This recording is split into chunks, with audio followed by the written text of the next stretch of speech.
Capítulo 39. La conquista de Basán. Después de rodear a Edom por el sur, los israelitas se volvieron hacia el norte y otra vez se dirigieron hacia la tierra prometida. Su camino pasaba ahora por una alta y vasta llanura refrescada por las brisas vivificantes de las colinas. Fue un cambio grato después del valle árido y calcinante por el cual habían viajado, así que avanzaban llenos de ánimo y esperanza. Habiendo atravesado el arroyo de Seret, pasaron al oriente de la tierra de Moab, pues se les había dado la orden: no molestes a Moab, ni te empeñes con ellos en guerra, que no te daré posesión de su tierra, porque yo he dado a Ar por heredad a los hijos de Lot. Véase Deuteronomio 2. Y se les repitió la misma orden con respecto a los amonitas, que eran también descendientes de Lot. Continuando hacia el norte, los ejércitos de Israel llegaron pronto a la tierra de los amorreos. Este pueblo fuerte y guerrero ocupaba originalmente la parte meridional de la tierra de Canaán, pero al aumentar en número, cruzaron el Jordán, guerrearon con los moabitas y les quitaron una parte de su territorio. Allí se establecieron y dominaban sin oposición toda la tierra, desde el Arnón hasta el Jaboc en el norte. El camino que los israelitas deseaban seguir para ir al Jordán pasaba directamente por ese territorio, y Moisés le envió un mensaje amistoso a Sehón, rey de los amorreos, en su capital: «Pasaré por tu tierra por el camino iré sin apartarme a diestra ni a siniestra. La comida me venderás por dinero y comeré. El agua también me darás por dinero y beberé. Solamente pasaré a pie». La contestación fue una negativa terminante y todos los ejércitos de los amorreos fueron convocados para oponerse al paso de los invasores. Este ejército formidable aterrorizó a los israelitas, que distaban mucho de estar preparados para sostener un encuentro con fuerzas bien pertrechadas y disciplinadas. Los enemigos le aventajaban ciertamente en habilidad guerrera y, a juzgar por las apariencias humanas, pronto acabarían con él. Pero Moisés mantuvo fija la mirada en la columna de nube y alentó al pueblo con el pensamiento de que la señal de la presencia de Dios estaba aún con ellos. Al mismo tiempo, les mandó que hicieran todos los esfuerzos humanos posibles a fin de prepararse para la guerra. Sus enemigos estaban ansiosos de librar batalla en la seguridad de que raerían de la tierra a los israelitas mal preparados, pero el jefe de Israel había recibido la orden del dueño de todas las tierras: «Levantaos, partid y pasad al arroyo Arnón. He aquí, he dado en tu mano a Sehón, rey de Hesbón, amorreo, y a su tierra. Comienza a tomar posesión y empeñate con él en guerra. Hoy comenzaré a poner tu miedo y tu espanto sobre los pueblos debajo de todo el cielo, los cuales oirán tu fama y temblarán, y angustiarse han delante de ti». Estas naciones, que estaban situadas en los confines de Canaán, se habrían salvado si no se hubieran opuesto al progreso de Israel en desafío de la palabra de Dios. El Señor se había mostrado longánime, sumamente bondadoso, tierno y compasivo, aún hacia esos pueblos paganos. Cuando en visión se le mostró a Abraham que su posteridad, los hijos de Israel, serían extranjeros en tierra ajena durante 400 años, el Señor le prometió: «En la 4ª generación volverán acá, porque aún no está cumplida la maldad del amorreo hasta aquí». Génesis 15:16. Aunque los amorreos eran idólatras, que por su gran iniquidad habían perdido todo derecho a la vida, Dios los toleró 400 años para darles pruebas inequívocas de que Él era el único Dios verdadero, el hacedor de los cielos y de la tierra. Ellos conocían todas las maravillas que Dios había realizado al sacar de Egipto a los israelitas. Les dio suficiente evidencia y podrían haber conocido la verdad si hubieran querido apartarse de su idolatría y de su vida licenciosa, pero rechazaron la luz y se aferraron a sus ídolos. Cuando Dios condujo a su pueblo por segunda vez a la frontera de Canaán, proporcionó evidencias adicionales de su poder a esas naciones paganas.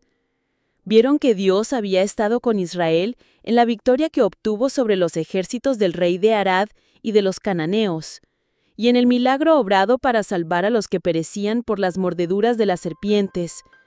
Aunque se les había negado el permiso de pasar por la tierra de Edom, y por ello se habían visto obligados a tomar la ruta larga y difícil a orillas del Mar Rojo, los israelitas no habían manifestado hostilidad en todos sus viajes y campamentos frente a las tierras de Edom, de Moab y de Amón. Ni habían hecho daño alguno a la gente ni a sus propiedades. Al llegar a la frontera de los amorreos, Israel había solicitado permiso para atravesar directamente el país, prometiendo que observaría las mismas reglas que habían regido su trato con otras naciones. Cuando el rey amorreo refusó lo pedido con cortesía y en señal de desafío congregó a sus ejércitos para la batalla, se colmó la copa de iniquidad de ese pueblo y ahora Dios iba a ejercer su poder para derrocarlo. Los israelitas cruzaron el río Arnón y avanzaron sobre el enemigo. Se libró una batalla en la cual los ejércitos de Israel salieron victoriosos, y aprovechando la ventaja obtenida, estuvieron pronto en posesión de la tierra de los amorreos. Fue el capitán de los ejércitos del Señor el que venció a los enemigos de su pueblo, y habría hecho lo mismo 38 años antes si Israel hubiera confiado en él. Henchidos de esperanza y aliento, los ejércitos de Israel avanzaron con ardor, y siguiendo hacia el norte, pronto llegaron a una tierra que podía probar muy bien su valor y su fe en Dios. Ante ellos se extendía el reino de Basán, poderoso y muy poblado, lleno de ciudades de piedra que hasta el día de hoy inspiran asombro al mundo. 60 ciudades fortalecidas con alto muro, con puertas y barras, sin otras muchas ciudades sin muro. Véase Deuteronomio 3.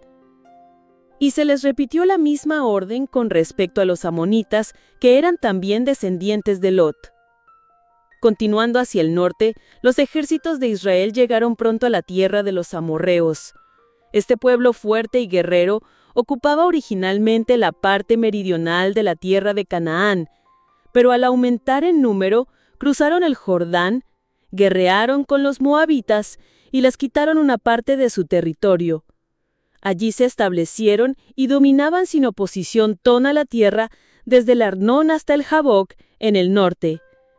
El camino que los israelitas deseaban seguir para ir al Jordán pasaba directamente por ese territorio, y Moisés le envió un mensaje amistoso a Sehón, rey de los amorreos, en su capital: «Pasaré por tu tierra por el camino iré sin apartarme a diestra ni a siniestra.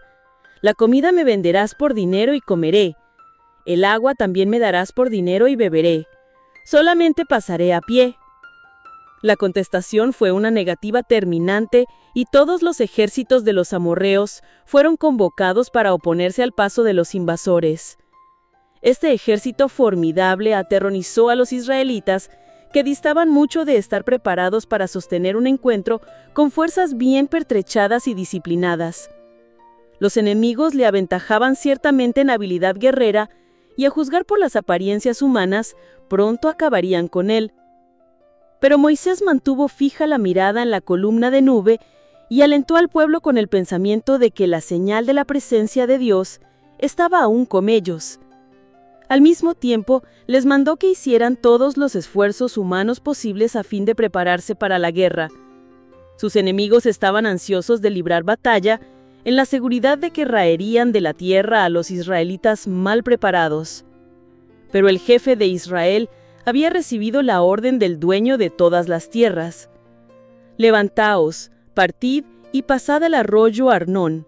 He aquí, he dado en tu mano a Sehón, rey de Hesbón, amorreo, y a su tierra. Comienza a tomar posesión y empeñate con él en guerra. Hoy comenzaré a poner tu miedo y tu espanto sobre los pueblos debajo de todo el cielo, los cuales oirán tu fama y temblarán, y angustiarse han delante de ti».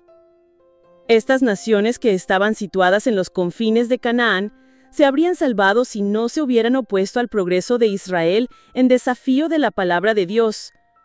El Señor se había mostrado longánime, sumamente bondadoso, tierno y compasivo, aún hacia esos pueblos paganos.